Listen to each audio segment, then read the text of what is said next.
All right. And we're live. People are starting to come in already. Hey, Duffy. Hello, Burton. Hey, Hugo, Eric. Nice to see the early birds here.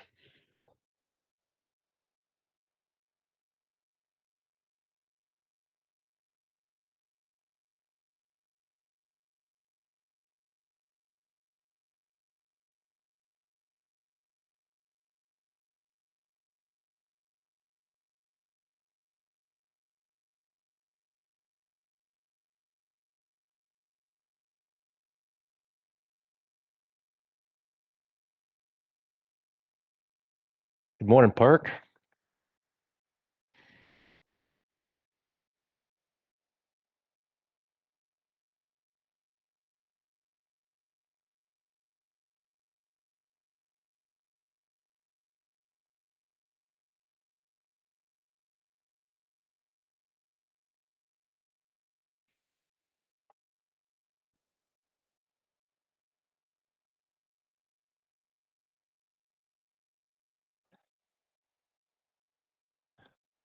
Welcome in, Justin.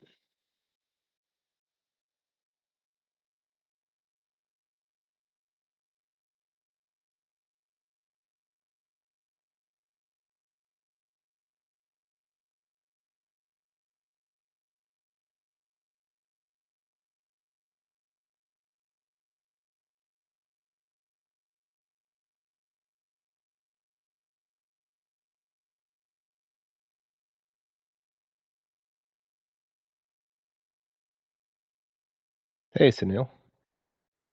Good to see you.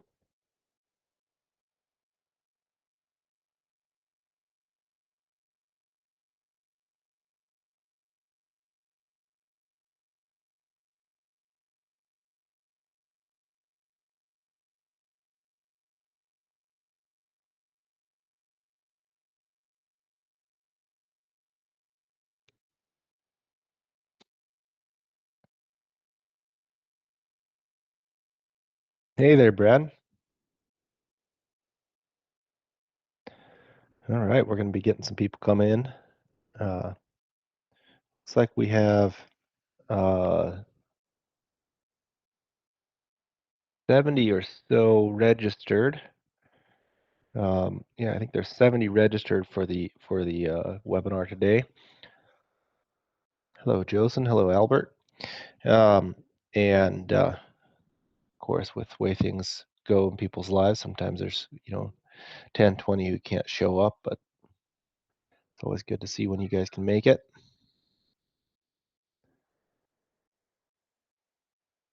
You all have busy lives, and I know there's a lot to it. So, hey, Danielle.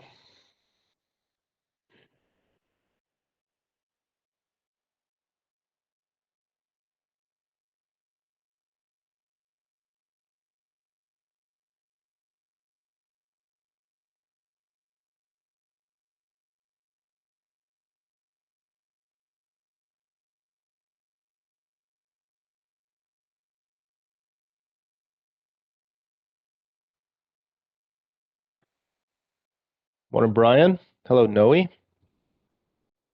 Hey, Dan. And another Brian. Welcome in.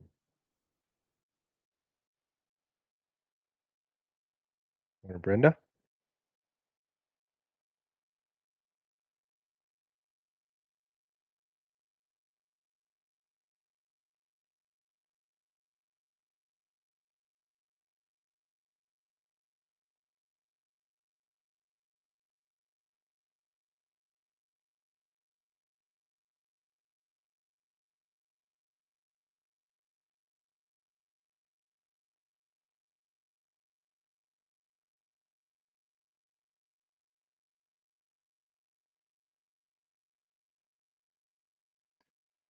Welcome in, Miles.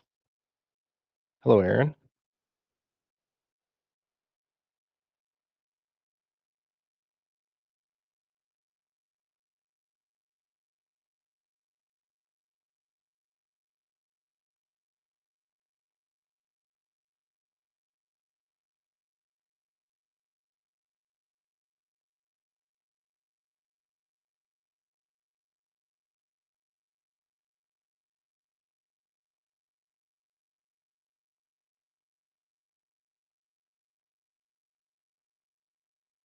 Hey, Alexa. All right. 22 people who came in early. Nice work, you guys. Appreciate it. Hey, Jackie. Good to see you again.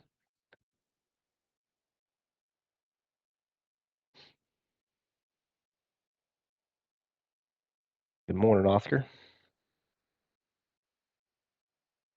Well, morning my time. It's always a little bit difficult to know sometimes where you guys all are. For some of you guys it's lunchtime, for some of you guys it's early afternoon, for some of you it's morning. 10 o'clock my time. Hello, David. All right, we're at the hour here. I like to give people a few minutes to assemble. Uh, in the meantime, if you go to the chat and let everybody know, where you're from and what you're doing, that'd be great. Hmm.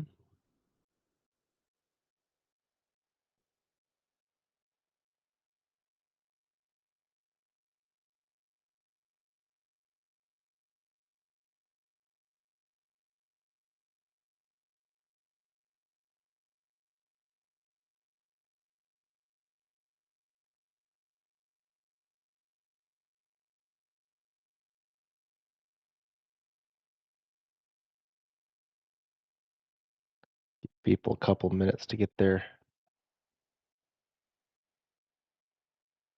all their stuff figured out. Mic, our speakers, etc.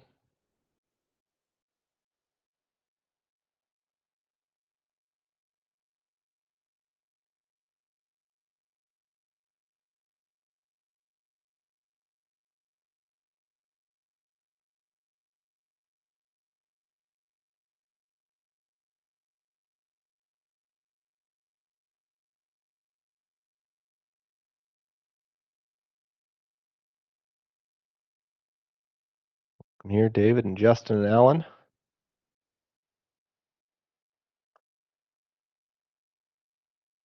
A minute before we jump in. The rest can trickle in afterward.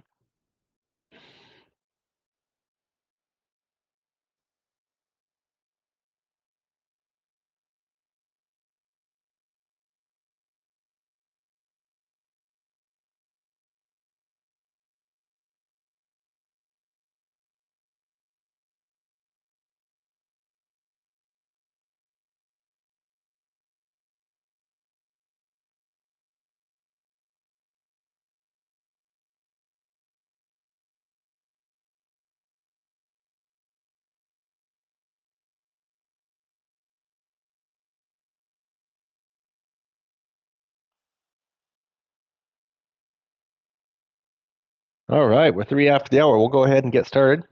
And thank you all for coming today and to hear about equipment and equipment utilization. The idea today is that we talk about how to utilize the machines that you have and how to plan for good utilization in the future. This is the third of 4 of webinars in this series, Yellow Iron Black Smoke series. This one's about utilization. If you missed the first two, the first was know your cost, the second was reliability. This one is utilization, and the fourth and final one is going to be on fleet average age and fleet burn. So we'll be talking about that in approximately a month. The our goal today is to dive in deep on this utilization topic. We'll have about 45 minutes of me talking and about 15 minutes for you guys to ask questions. Feel free to ask questions as we go. Jamie here is going to be monitoring and interrupting me if necessary so that I can answer the question in context. Happy to stop and answer questions as we go. There's no reason to wait until the end, although I will have time for that at the end. The recording will go out along with the thank you email at the end. So if there's someone who in your organization that wasn't able to come today, they'll be able to get the recording at that time. So that'll happen. Feel free and use the chat to say where you are from and what your role is. It's always useful for other people to see who all finds these kind of things interesting and useful. All right. I'm going to go ahead and share my screen. share my whiteboard in particular here. All right, there we go. You should all be seeing my whiteboard. And we're going to dive right into the utilization webinar. Okay, today, we're really going to be talking about one core concept, and that is that the fact that you own machines does not mean that those machines are an asset. So I'm an accountant. I'm proud to be an accountant, right? I understand debits and credits. I know how to book machines on a balance sheet. What you do is when you buy them, you put them on the asset side of the balance sheet. But the problem is that machines that aren't working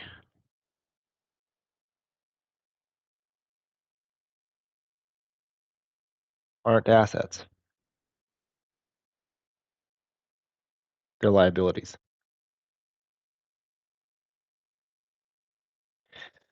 Now, I'm not suggesting that the generally accepted accounting principles needs to go back to the drawing board and start moving things over from the asset side of the balance sheet over to the liability side of the balance sheet and throwing the entire financial world into a tailspin. But I think that it's useful to know that this is the core concept that when we're talking about utilization that needs to be addressed. Machines that aren't working aren't assets, they're liabilities. If we have a machine and it's sitting in our boneyard and it's not getting used productively, it is costing us money. It's costing us money in a number of different ways. For one thing, it's just the cost of capital, right? We have some amount of thousands of dollars tied up in that machine. That those thousands of dollars could be put to productive use elsewhere in our organization or distributed out to the owners. And it's not because it's tied up in that machine. And since it's not being used, just that cost of capital alone, depending on the organization and how you look at that, but certainly the cost of any kind of interest and any kind of loans you have is somewhere between 5 and 10%. It costs money just to have it sitting there. The second thing that uh, that it costs you is that the machines don't get cheaper with age. Even if you're not using them, even if you have a good mothballing procedure, they tend to need a certain amount of maintenance, even when they're just sitting there, when they're just hardly being used at all. And so that the cost of the machine does not disappear just because it's not being used. So we have this cost of ownership, like we talked about in previous webinars, that continues regardless of whether it's being used. And we have some small amount of operating costs that accumulate even when it's not being productively used much. Machines that aren't working are assets, they're liabilities. And it's that the purpose of that we're talking today is to solve this issue. Now, to solve the utilization issue, we really have three things that we must do. The first, the first thing that we that to in order to solve this particular issue, in order to solve this issue, we have to first identify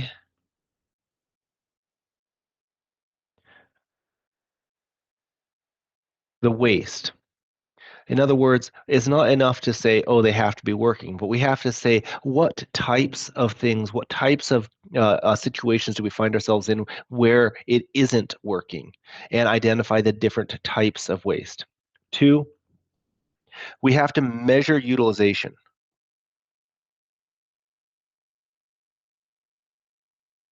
There's the old saying, I think it's attributed to Peter Drucker, that that which is measured improves. If we want to improve utilization, we need to be able to measure it. And if we're going to measure it, we have to have methods of measuring it. And number three, we have to change behavior.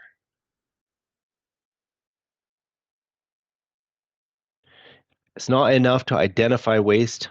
It's not enough to just measure the utilization, but we now have to use this identification and this measurement in order to actually change behavior in our organization. Now, what I'm going to be talking about today is straight out of Mike Vorster and I's new book that's coming out this spring. This is the 10 steps, how to implement the essentials of construction equipment economics. As you guys know, all of the work that I've done over the years is based on Mike Vorster's work, his seminal work called Construction Equipment Economics. The which you can buy today at cempcentral.com. That's his book. This is the textbook. Dr. Mike Forster has really built up the philosophy that we are just building on. In today's, we're going to be talking about step 4, which is this idea that utilization has to come first. Step 4 of the 10 steps, utilization above all. Identify the waste, measure the utilization, and change behavior. That's what I'm going to be introducing today. So let's start with the first part, identifying the waste. Well, first of all, in any normal week, we have 168 hours. 168 hours. This is 24 hours a day times 7 days a week, right? There are 168 hours, and in a perfect world, we'd be able to use our machines all 168 hours. But we don't live in a perfect world. We live in the construction world, and the construction world is constrained usually to a much shorter working week.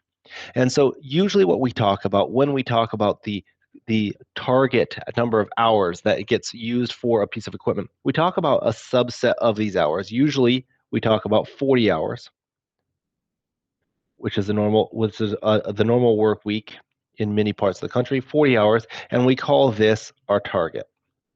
In other words, we can say when we get down to how we're going to measure utilization that if we were to work 40 hours a week, that we would have 100% utilization. But if we're to zoom in on this 40 hours, what we find is that the 40 hours doesn't actually come out to 40 hours of working time. In fact, only a small portion of the hours end up being productively working. The rest of the time is wasted time. And when we're talking about wasted time, we're talking about any time that we own the machine where it's not being used. So let's talk about the different types of wasted time that we have. First of all, there are times when the machine is on site and it's able to be used, but it's not being used. This is what we call standby. It's on site, it's able to be used, but it's not being used. So that could be for a variety of reasons that can happen. Second type of waste that we have is when the machine is down. It's possibly on site, but it's not able to work. It's experienced a mechanical failure and is unable to work. The machine is down.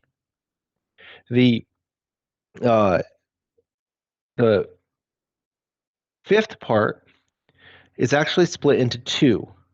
We have the ones where they're on site but off hire. In other words, the job, it's on the job site, but the job has said we no longer need this machine, or it's back at the yard, right, on the ready line, you could say, or undeployed. And in both of these situations, we can say that this waste is because this machine doesn't have somewhere to go, or in some cases can't get there. So here we have 5 different types of waste.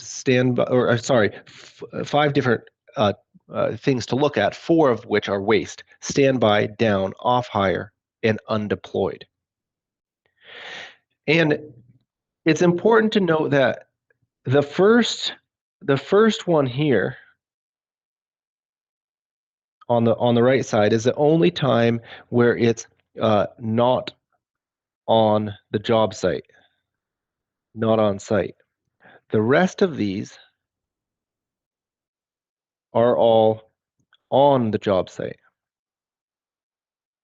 Now, what I'm talking about here is, generally speaking, talking about the production machines. These are your traditional construction machines that are delivered to the job site and stay there until they're taken away. They're mobilized to the job site, they're mobilized away from the job site, demobilized away from the job site.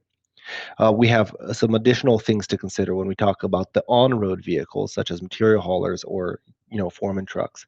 But generally speaking, we have these different types of waste, and they can be classified into two broad groups: on the job site or not on the job site. But it's important that we identify these different things, because it's only by identifying the waste that we will experience in a 40-hour week that we'll be able to actually do something about it. And um, if we're going to identify this, we can also start to measure the different wastes and measure overall our utilization. Now, utilization itself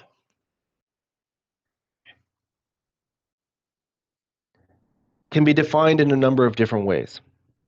Usually, when we're talking about utilization, we're talking about this formula here.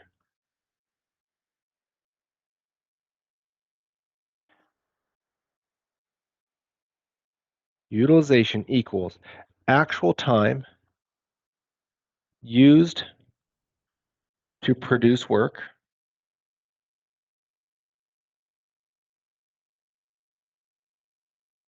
divided by our target. Now, I defined the target earlier as 40 hours a week. But we can say actual time used to produce work divided by our target, which gives us a pretty easy calculation. We find out how much time how much time a machine has spent working. Let's just say that any given excavator has spent 20 hours working. We say that our target and for our business is 40 hours a week. And then we can say that our utilization for that excavator for that week is 50%. Now, I want to caution you here, though, that if you're talking to another company, know that they might have a different denominator than you, or they might have a different numerator than you. If you say, I have a 50% utilization, they might be looking at things as slightly different. They might say they also have 50% utilization, but they're actually meaning something slightly different. I'm not so concerned about comparing yourself to other businesses, but I am very concerned with how you guys measure things and whether you can measure them accurately over time. Don't be so concerned at saying, are we as good as others, but more, are we as good or better than we were previously? So this is the most common way of measuring utilization. Basically, we take this working time and we divide it by our total hours of 40. So measuring utilization, this is that step 2 that I mentioned up above, is most commonly done this way. This is the simplest and it's a fairly accurate way to do it. Another common way to measure utilization is to say that our actual time used to produce work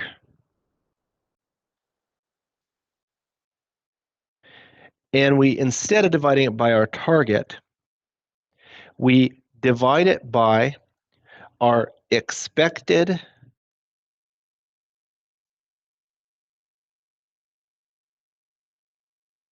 utilization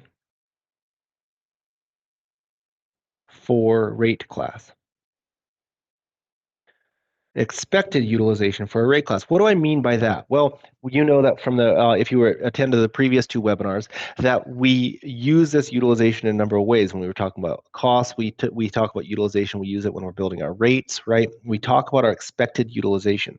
So for maybe a 20-ton excavator, we might have an expected utilization of 50%, right? Or we can say that our expected utilization is 20 hours a week. And so we have these machines, we've built into our rate that we're going to use them 20 hours per week of 40. Therefore, if we've worked 20 hours a week and our expected utilization is 20 hours per week, that means that our utilization is actually 100%.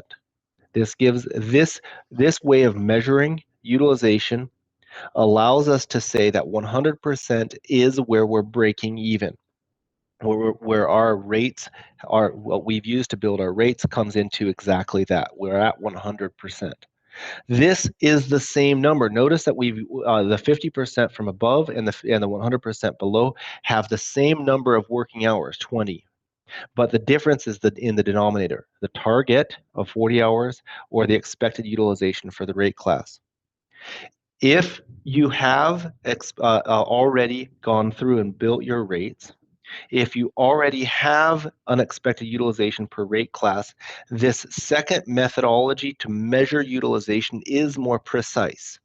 However, I don't want you to stop and wait to measure your utilization until you have this. So I give this one here first, this first one, as the simpler method. It's easier to measure against your target or 40 hours a week or 50 hours a week than it is to measure against the rate class's expected utilization. The second one is more precise but more administratively difficult. I wanted to give you both ways of measuring utilization. Um, so the much of the utilization that we're going to be talking about, I'm going to be talking about this in terms of actual time used to produce work divided by our target. In other words, this first and simpler one when I'm talking about utilization for the rest of this class. So the the third and final thing that how the and I say it's final, but I've only been talking for 10 minutes. It's the bulk of everything we have to do to when we're talking about utilization is we have to change behavior.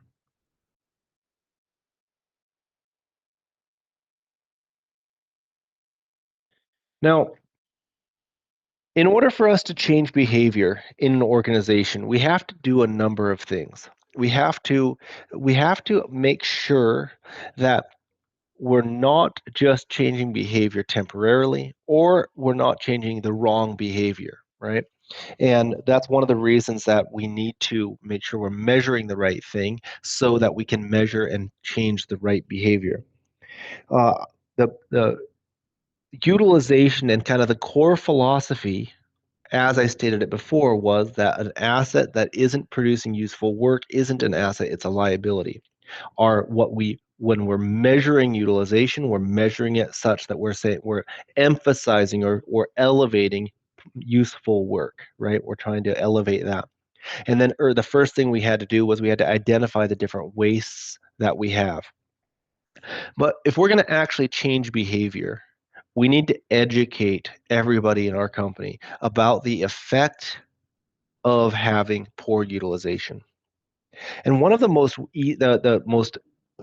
ways of educating everybody in our organization about the cost of utilization is the idea that utilization changes the rate that we are going to use to build our equipment revenue rates dramatically.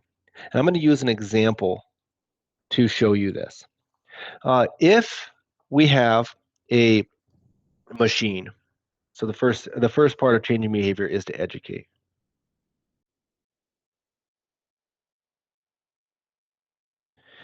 The If we have a machine that costs us $3,000 a month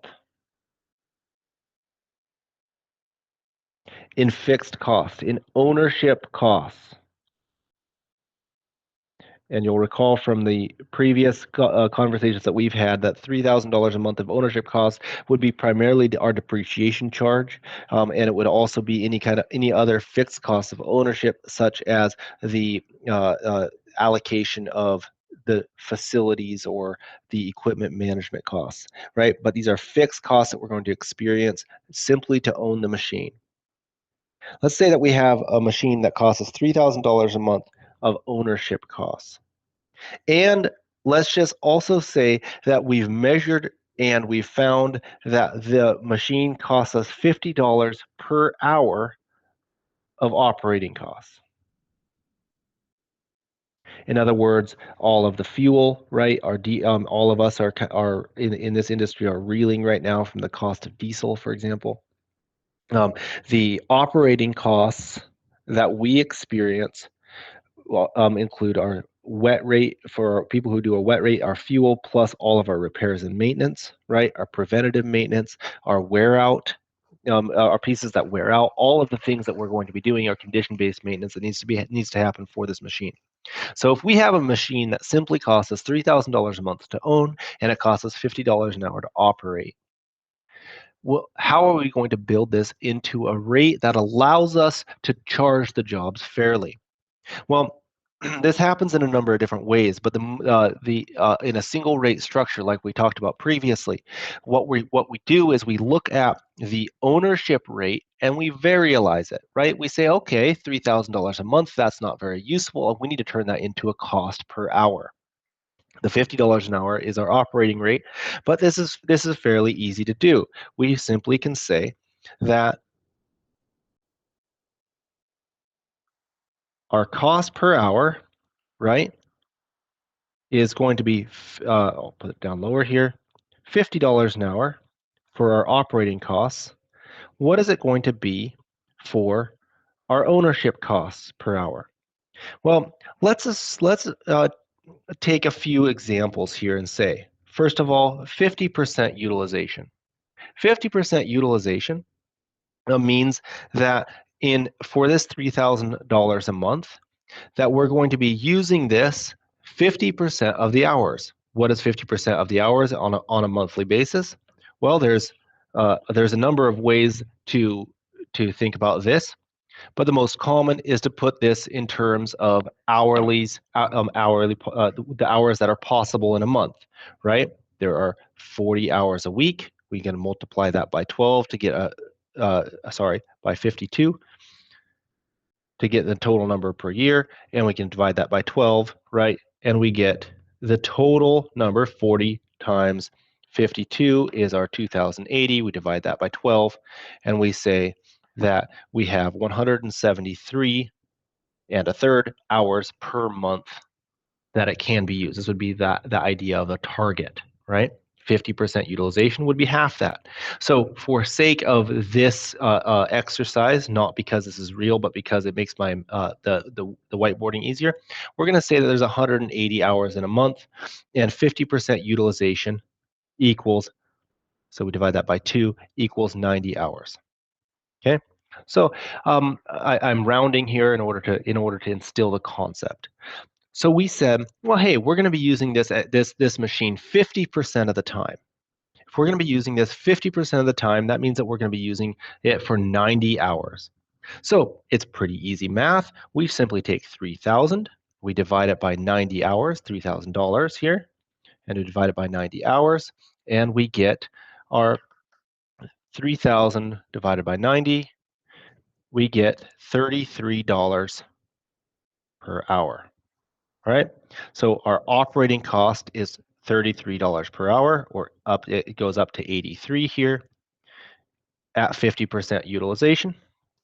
So the first part of this at this 50% rate would be $50 per hour for the operating costs, and it would go up, and it'd be an additional $33 an hour. There, we could say that our total rate is $83 an hour. However, another person might look at this same machine and they might say, no, we're not going to be able to get 50% utilization, not on this machine. I mean, all winter long, we're hardly going to be able to get it to work. And even in the summertime, because of the types of jobs that we have, et cetera, we're likely to only get 25% utilization. 25% utilization means that we would have 180 hours times 0.25, right? Or 45 hours that we expect to be able to use this.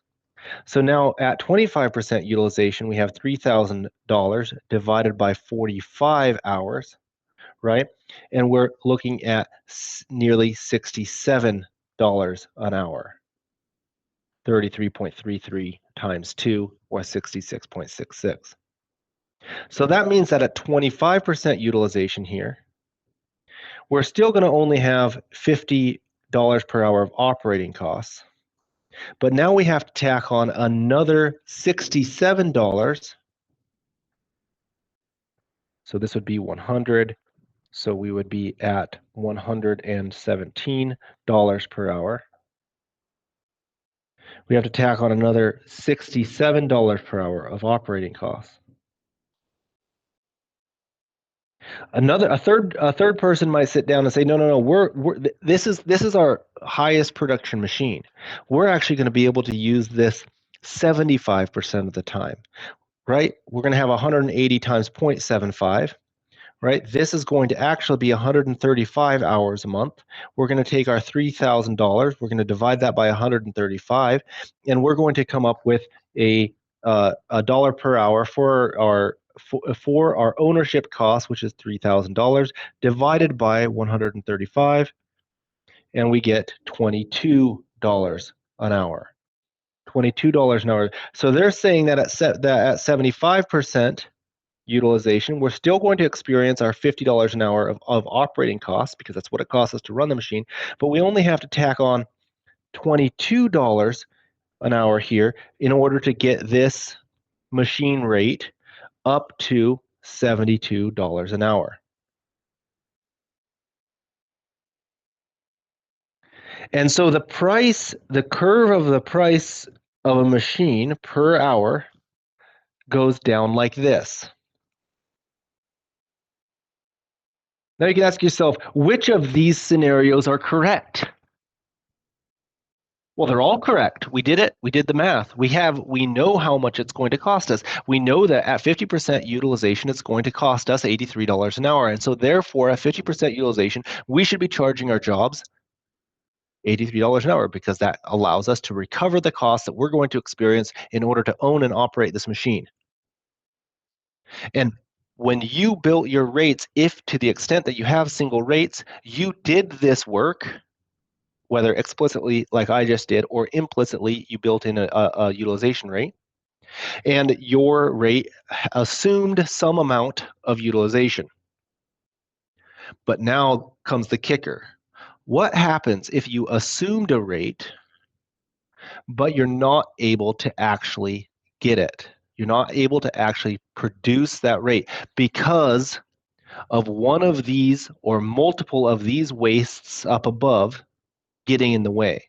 We're not able to get to our stated utilization, our expected utilization for a rate class, because the waste that we are experiencing gets in the way. What happens? What happens to this graph? Well, in the situation where we've said that our expected utilization for this machine that I stated here was 50%, and we built our rates up to be $83 an hour. And we sent that machine out to a job site, and on the job site, it achieved 25% utilization. So that means that the machine was charged $83 an hour to the job, but the company experienced $117 per hour. The job was charged $83 an hour because that was the expected utilization when we built the rates, but the company experienced $117 an hour. What happens to this money right here? This is a loss to the company. This is a loss to the company, and it's usually hidden in the equipment section of your financials, and it is difficult to spot. This is the typical margin mirage that I see when I have companies who say, our jobs are doing fine, but we lose all our money in our equipment. It's very common that it's because the stated utilization when they built the rates is higher than the actual utilization they're realizing out on the jobs. Because the company is experiencing $117 an hour of cost, but it's recovering only $83 an hour. The difference between those two is the cost that is a cost to the company, and it shows up as a loss on the bottom line. Now, the other thing can happen. Now, the other option can happen too, right? There are times, and I've certainly have seen this, where the company bids the job with a 50% utilization expected and wins the job and is able to keep the machines productively working 75% of the time, right? This time the job pays for $83 an hour, but the company only experiences $72 per hour. This is a gain to the company. But here's the problem. We live in a free country. And in a free country like ours, where we have the freedom to go out and pick who we want to do our work, all else being equal, our customers are going to pick the cheapest of us and our competitors. And you especially experience this on public work where it's hard bid, and on public work in hard bid work, right, where it comes down to the price and not much else. What happens is that if we bid a job at 50% utilization and our competitors realize that this is a job that they can bid at 75% utilization, all else being equal, they're going to bid with lower equipment rates and they're going to be the ones who win the job. In other words, you're unlikely to win work here because you're not competitive and actually realize this gain, where you're actually more likely to win work and to experience this loss when you don't realize it. The first part of changing behavior in an organization in order to correctly focus their attention on utilization is explaining to project managers, to owners, to CFOs, and to equipment managers alike that reduction of utilization is a loss. And sometimes it's a loss that's very difficult to see. And that the relatively few times that we would have seen a gain, it makes us uncompetitive in the broader marketplace. And so we're unlikely to win that work, especially as times get tight. So the first step that we when we're trying to change behavior is that we educate people to the cost of low utilization. The second thing that we do after we educate them is we lay the waste at the feet of the people who can do something about it.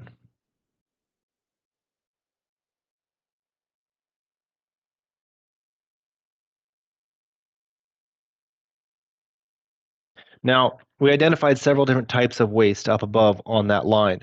If you recall, the first section up above was when it was working. The second part was when it was on standby, right?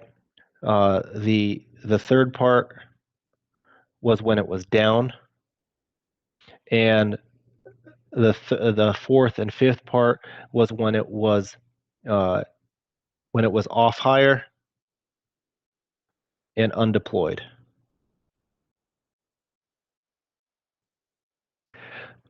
If we're going to lay this at the feet of the people who can do something about it, we have to take these different types of waste and do different things with them. First of all, we talked about this at length last time. In fact, I drew a very similar graph last time, and we talked about the down waste. The people who can do something about the machines breaking down on the job site are the fleet managers, or you can say equipment division.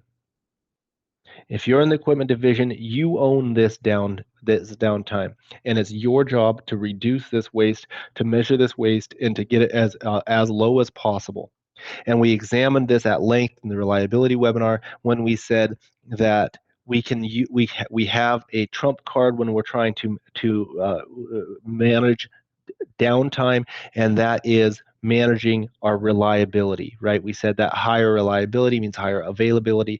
And so we can measure this simply by taking our down events per 1,000 hours.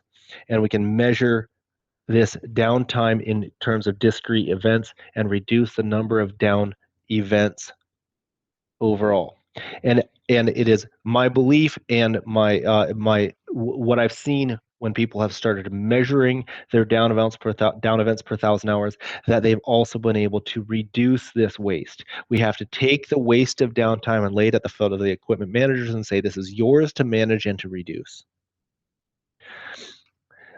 Now, our standby waste is a little bit trickier. Our standby waste can't be easily handled by the equipment managers. In fact, this waste is operations to solve. Namely, this is the on-site superintendent and the project managers to solve and to reduce. We have to take this standby waste and lay it at the feet of operations and say it's yours to handle.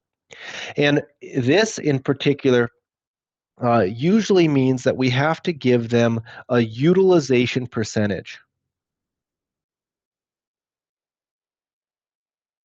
If we have the ability to give them the utilization percentage, the more precise one here, the second option here, which is where the denominator is expected utilization for the rate class, that's all the better. If not, we can at least start with having an actual time used divided by the target. In this case, where we're giving it the expected time divided by the target, we can also, part of the education is to say how we built our rates. Give them our utilization percentage and give it to them in a time frame where they can actually do something about it. Oftentimes this is on a weekly basis. If you can report back to the operations and say, on your job, your equipment, your production equipment achieved 30% utilization. Our expected utilization is 50% because we built our rates by that. Your job is coming short, and your job is experiencing this loss that we're talking about here. We don't need to calculate the dollar amount of the loss. We don't need to turn this into a dollar figure to show them this loss. But in order to start to see behavior change. But we do need to measure utilization and lay it at the feet of the right people. If we say to the equipment manager on job 25002, which is the big highway job, we have 30% utilization. The equipment manager is going to say, well, can I go get the equipment or not? The equipment manager has very little power except for to suggest and to advise operations. But if we tell the operations, we say, hey, on job 25002, on the big highway job, you achieved 30% utilization. They can look around and they can say, well, wait a minute here. Why do we even have two excavators here? I realize that we got the 30-ton machine still here, and we got the 20-ton machine here, but we can do everything with the 20-ton to finish this job out. Why don't you get the 30-ton machine off our job? And they call it off hire. So they take that one off hire. Now, the ones that are off hire here and the ones that are under deployed, these ones are trickier to manage. And oftentimes we need to be able to measure something else other than utilization, the utilization percentage. Sometimes this is what we call deployment percentage. But whose feet do we lay this deployment percentage at? When we say deployment percentage, we're saying how much time is it on site and available, but it isn't it's on site, it's not called off rent, and it's deployed divided by our target, something like that. But whose feet do we put that deployment percentage at? Now, there's a case to be made that it belongs to dispatch. And dispatch in organizations sometimes falls under the operations department, and sometimes it falls under the equipment department. But there's some people who say, well, we need to put this at dispatch's feet because it's dispatch who can most efficiently get it from one site to another. It's dispatch who has their fingers on all of the rentals, and they can send one rental back to United Rentals, and we can get another machine that we already own out there, etc. Right? And certainly dispatch has a piece of this pie. However, it's often outside of dispatch's control. And that can usually happen when it's a problem that we want to talk to estimating about. estimating slash business development. If we have the machines, but we don't have the work for the machines, this is an estimating or business development problem. Why we see this oftentimes with with contractors who have a wide variety of different types of work that they do. Possibly some of the time they're doing, say, in-town utility work, and some of the time they're moving large quantities of dirt out in a greenfield somewhere. And so maybe they have machines that work well in downtown, and they also have maybe a scraper fleet. Well, if they don't have work for their scraper fleet, then their scrapers are going to be sitting and not being used. That's not something dispatch can solve simply by deploying the scrapers to the job site in downtown. They're not going to be used there either. They're just going to get in the way. And so this is an estimating business development problem where they say, "Hey, we have this work, or we have these machines. We need to go out and get the work." But this comes to a tricky problem too. This chicken and egg problem, or which is the tail and which is the dog? Do we have a fleet of equipment in order to get the work done, or do we go get the work in order to feed that dragon that is our machines in order to pay our bills? And there is no one right answer to that. Certainly, it's somewhere a mix of the two. But in certain cases, estimating isn't able to get the work in order to feed the machines that we own. And when it's not able to get the work to feed the machines that we own, now they say, well, really, this isn't our problem.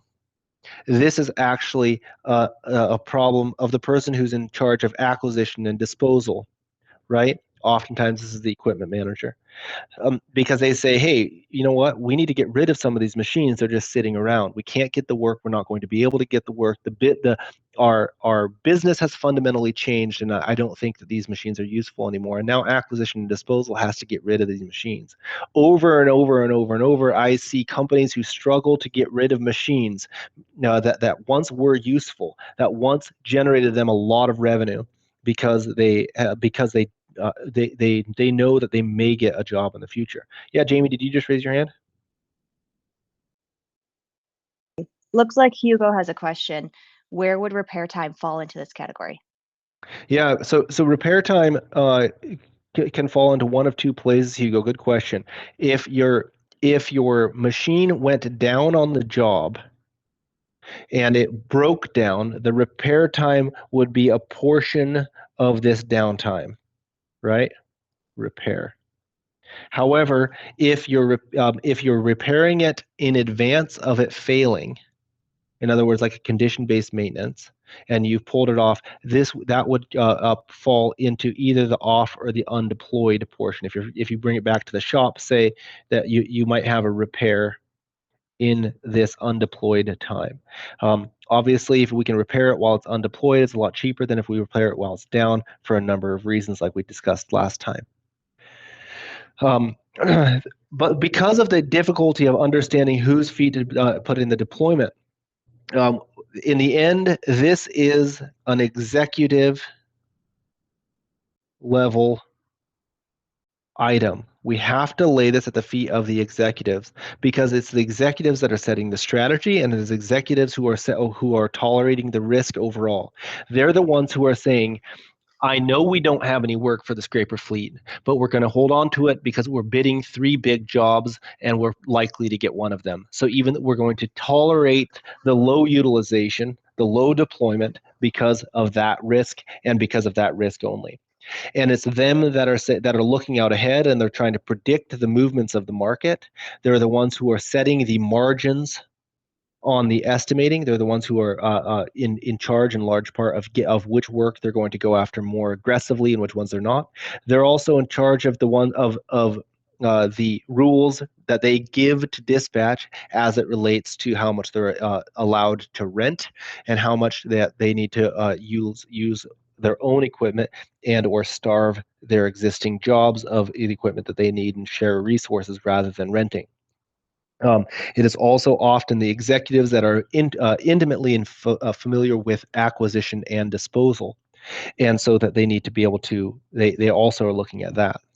Now, there's one more piece that we have to look at when we're looking at utilization, and So if we've been able to educate people, and if we've been able to lay the waste at the feet of those who can change it, then what can happen is that we start to get the newly educated people who are looking at these various wastes, right? Standby, down, off, and undeployed. They're looking at the or off hire and undeployed. They're looking at these and saying, I want more tools at my disposal. I want to know more of what's going on, and this isn't enough to do this. And so, and many times this comes first from the operations folks. They say, I want better information about utilization. The first step that we can do to and this is the third part of changing this behavior, which is charge jobs fairly.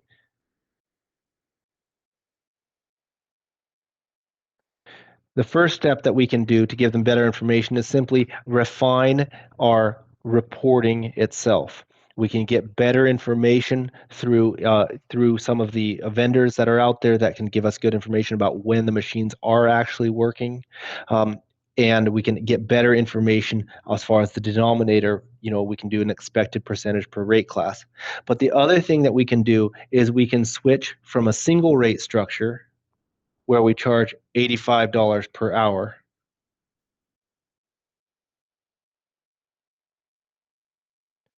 to a dual rate structure where we charge like in our example above, we charge a dual rate of $50 per hour operated, plus we charge something like $22 per hour ownership. And this is what's known as a dual rate structure. And when we start charging jobs fairly, when people who are in the operations who are looking at their utilization percentage and they're wanting better tools so that they can manage their jobs more efficiently and more accurately, a lot of times they're the ones who are asking for a dual rate structure. A dual rate structure separates out these two costs, and it charges the jobs fairly and not too much when they work for how much they actually work. So in a situation above where we said that there was three scenarios, one where they worked 25% of the time, or we can say 10 hours a week, one scenario where they worked 50% of the time or 20 hours a week, one where they worked 75% of the time or 30 hours a week, right? In these situations, we would say that they would be charged $50 an hour times 10 or $500 for their operating. In this case, they'd be charged $1,000 for their operating. In this case, they'd be charged $1,500 for their operating. But their ownership, because it was on the site the whole time, they would be charged $40 an hour for each of these. So therefore, at $22 an hour, it'd be $440 that they'd be charged for their ownership time. This times 40. And it would be $440 that they'd be charged for ownership time here, and $440 per ownership time here. And now the equipment department has been reimbursed for the ownership time that they need, but it hasn't gone up simply because the job has worked more. And it hasn't gone down simply because the job has worked less. Now we have $940 total that was charged here, $1,440 that was charged here, and $1,940 that was charged here. And what we see is that the jobs, by being charged a dual rate, by being charged separate for the ownership and operating rate, and educating the jobs and the superintendents and the project managers why they're paying for these, that then they're able to feel like they're in control of things, can actually change things. So the third step of this, and like as people mature in their utilization reporting, they usually tend towards this charging jobs fairly. They tend toward moving from a single rate structure to a dual rate structure.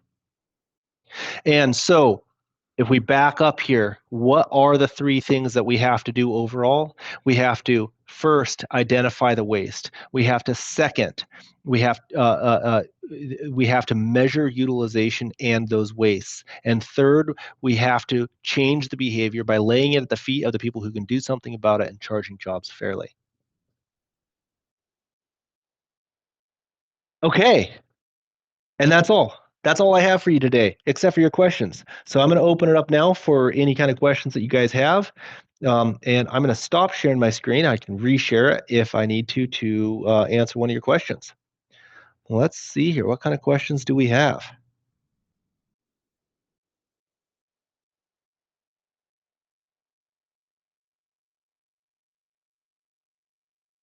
Let's see here. Justin, can you talk about best practices for factoring variable fuel prices into utilization costs? Yeah, so that's an excellent question, a difficult question, and something you guys, I'm sure, are fighting right now here in Southwest Washington State. We're seeing diesel prices. Well, this is at the pump, so I'm sure it's a little bit different for off road. But around, what is it? Was it 6.50 late last week per gallon? This is obviously there's a lot going on there. Um, the so the fuel prices are built into the rate, into what I call wet rate, usually. So where we estimate how much we're going to spend on fuel, and we build that into the rate. People are doing a number of different things to look at that and to reduce their risk on that. If you just build in a rate and you bid based on that rate, let's just say that you built in a rate of $4 a gallon, and you bid a job last fall at $4 a gallon, and now you're paying $6 or 6.50 a gallon, right? There's a chance that you took that risk and you're just eating that cost. Um, Three different things that I've seen people do to mitigate that particular risk. One is that they create dry rates. In other words, they don't put the dollar per hour into the fuel itself, but instead they charge the jobs directly. And as part of that, charging the jobs directly, the project managers are able to use price escalation clauses in the contract and actually charge the equipment. I'm sorry, charge the fuel increases to the owner. So fuel escalation clauses and charging a dry rate is one way that people do that. Some people actually do the commodities hedging, where they say that they actually go out and they buy a hedge against the machine, against the cost. Those hedges basically fix it's a financial instrument. You guys have heard of this. They actually buy it and they basically fix their price at $4 a gallon, and they buy petroleum futures or diesel futures, and they make it so that they're always paying $4. Of course, that cuts both ways, right? It reduces the risk, but it also makes it so they don't go down. And then we have people who have actually buy their fuel in bulk, and they always try to buy their fuel when in the times where historically they've had it be low. That only works to a certain extent. Obviously, there's cost of storing fuel, and there's other problems there.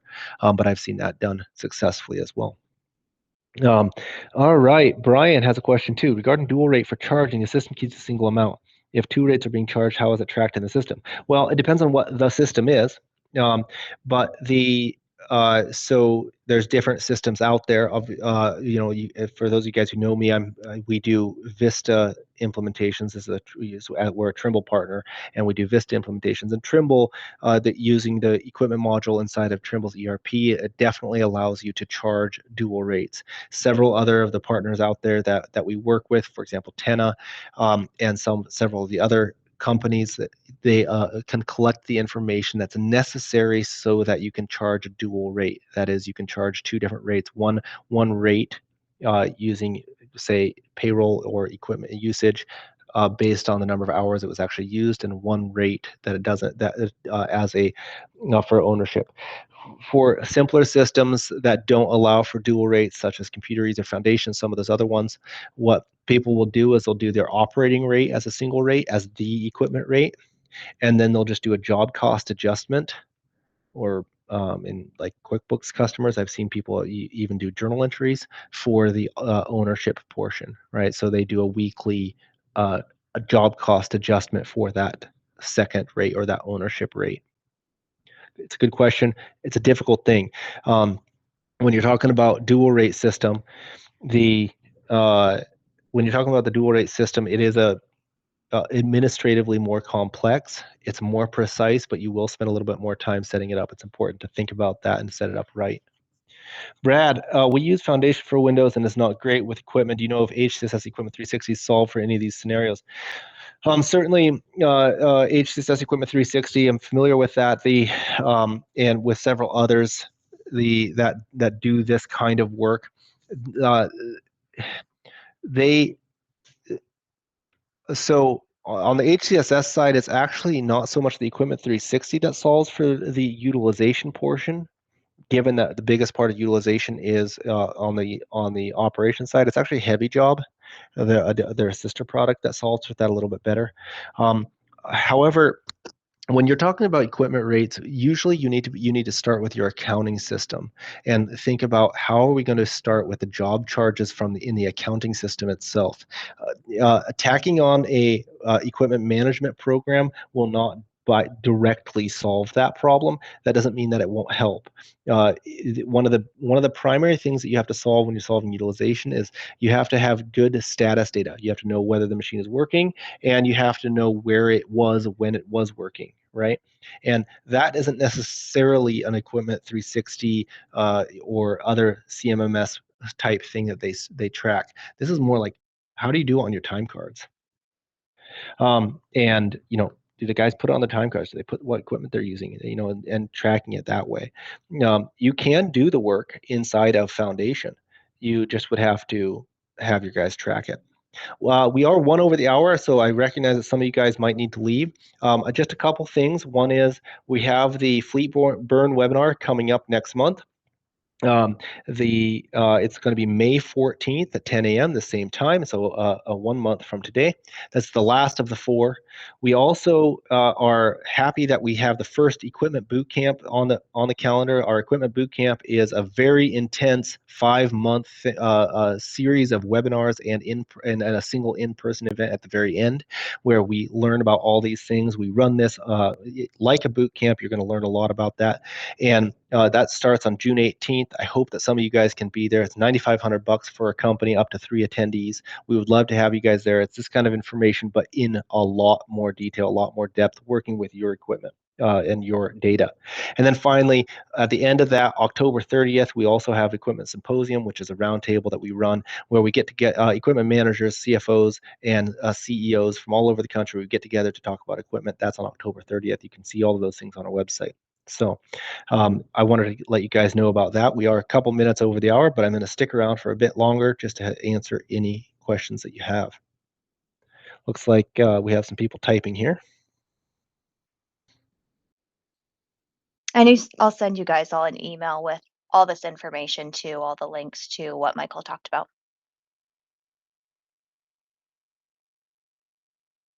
Okay. Well, perfect. Thank you all for coming. It was awesome that you could make time today. Sure appreciate it. I don't see any other questions coming through right now. All right. Yeah, you bet. Thanks, Park. All right. Thank you, everybody, and I hope you guys found some use in this. Talk to you later. Do you see that question from Hugo, Michael? Yeah, he was answering Brad's question there. I think so. Oh, perfect. And I agree with what Hugo said there. So perfect. Great. Thank you, everybody. Bye-bye.